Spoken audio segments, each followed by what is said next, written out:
دیا تھا۔ اب مخالفین ہم سے کہتے ہیں کہ تم کوئی روایت پیش کرو جس میں رسول اللہ صلی اللہ علیہ وسلم نے رفع الیدین چھوڑ دیا ہو۔ ہم حوالے کے ساتھ حدیثیں سناتے ہیں۔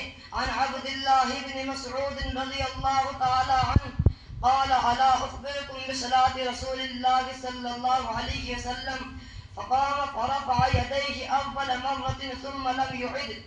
سنن نسائی جلد 1 صفحہ نمبر 158، جامع ترمذی جلد 1 صفحہ نمبر 59، سنن ابی داؤد جلد 1 صفحہ نمبر 116۔ حضرت عبداللہ بن مسعود رضی اللہ تعالی عنہ فرماتے ہیں آؤ تمہیں خبر دوں کہ رسول اللہ صلی اللہ علیہ وسلم کیسے نماز پڑھتے تھے۔ بس ابن مسعود رضی اللہ تعالی عنہ کھڑے ہوئے نماز کے شروع میں رفع الیدین کیا اور پھر پوری نماز میں رفع الیدین نہیں کیا۔ اسی طرح ایک اور روایت پیش کرتے ہیں عن عبد اللہ بن عمر رضی اللہ تعالی عنہ قال رأيت رسول الله صلى الله عليه وسلم إذا افتتح الصلاة رفع يديه حذو منكبيه وإذا أراد أن يركع وبعد ما يرفع من الركوع ولا بين السجدتين۔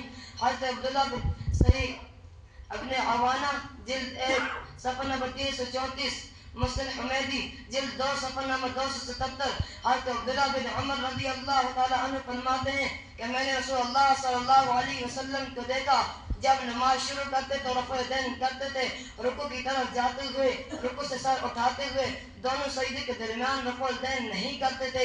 ہم اس ایک اور روایت پیش کرتے ہیں عن عبد اللہ ابن عمر رضی اللہ تعالی عنہ قال كنا مع رسول الله صلى الله عليه وسلم بمكة نرفع أيدينا في بدء الصلاة وفي داخل الصلاة عند الركوع فلما هاجر النبي صلى الله عليه وسلم إلى المدينة ترك رفع اليدين في داخل الصلاة عند الركوع وثبت على رفع اليدين في بدء الصلاة۔ اخبار الفقہاء والمحدثین۔ حضرت عبداللہ بن عمر رضی اللہ تعالی عنہ فرماتے ہیں کہ ہم رسول اللہ صلی اللہ علیہ وسلم کے ساتھ ہجرت سے پہلے مکہ میں ہوتے تھے۔ جب حضور صلی اللہ علیہ وسلم نماز شروع فرماتے تو رفع الیدین کرتے، لیکن اس وقت رکوع والا رفع الیدین بھی کرتے تھے۔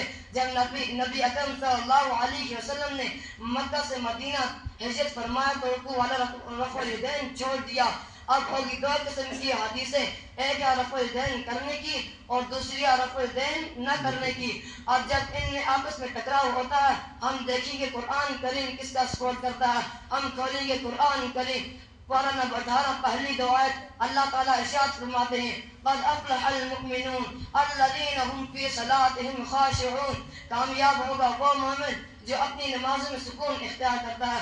سکون کسے کہتے ہیں؟ سکون کہتے ہیں عدم حرکت کو، یعنی حرکت نہ کرنے کو، کیونکہ رفع الیدین کرنا حرکت ہے اور نہ کرنا عدم حرکت ہے۔ لہذا قرآن کریم کی تائید ان احادیث کو حاصل ہوگی جن میں لکھا کہ حضور صلی اللہ علیہ وسلم صرف نماز کے شروع میں رفع الیدین کرتے تھے اور پھر پوری نماز میں رفع الیدین نہیں کرتے تھے، کیونکہ کم از کم رفع الیدین یہی ہے اور اس میں زیادہ سکون ہے۔ امام شرح مسلم میں امام نبوی رحمۃ اللہ علیہ لکھتے ہیں کہ محدثین کی عادت ہے کہ پہلے منسوخ روایت لاتے ہیں، پھر ناسخ۔ منسوخ کہتے ہیں جو کام پہلے ہوا ہو بعد میں چھوڑ دیا ہو، اور ناسخ کہتے ہیں جو بعد میں ہوا ہو۔ سیاستہ میں سے 3 محدثین پہلے رفع الیدین کرنے کی روایت لاتے ہیں بعد میں نہ کرنے کی روایت لاتے ہیں۔ ان میں سے امام ترمذی پہلے رفع الیدین کرنے کی روایت لاتے ہیں بعد میں نہ کرنے کی لاتے ہیں، اور امام نسائی پہلے رفع الیدین کرنے کی روایت لاتے ہیں بعد میں نہیں لاتے ہیں، اور امام ابو داؤد پہلے رفع الیدین کرنے کی روایت لاتے ہیں بعد میں نہیں لاتے ہیں۔ ہم دعوے سے کہتے ہیں کہ دنیا میں ایسی کوئی کتاب صحیح نہیں، دنیا میں ایسی کوئی صحیح کتاب نہیں ہے جس میں صحیح حدیث ہو کہ حضور صلی اللہ علیہ وسلم آخری نماز تک رفع الیدین کرتے تھے۔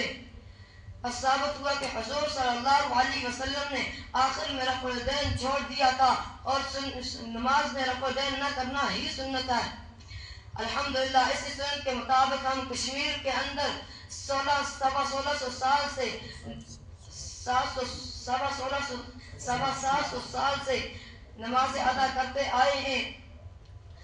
اللہ پاک ہمیں سنتوں کے مطابق زندگی گزارنے کی توفیق عطا فرمائے۔ وآخر دعوانا ان الحمدللہ رب العالمین۔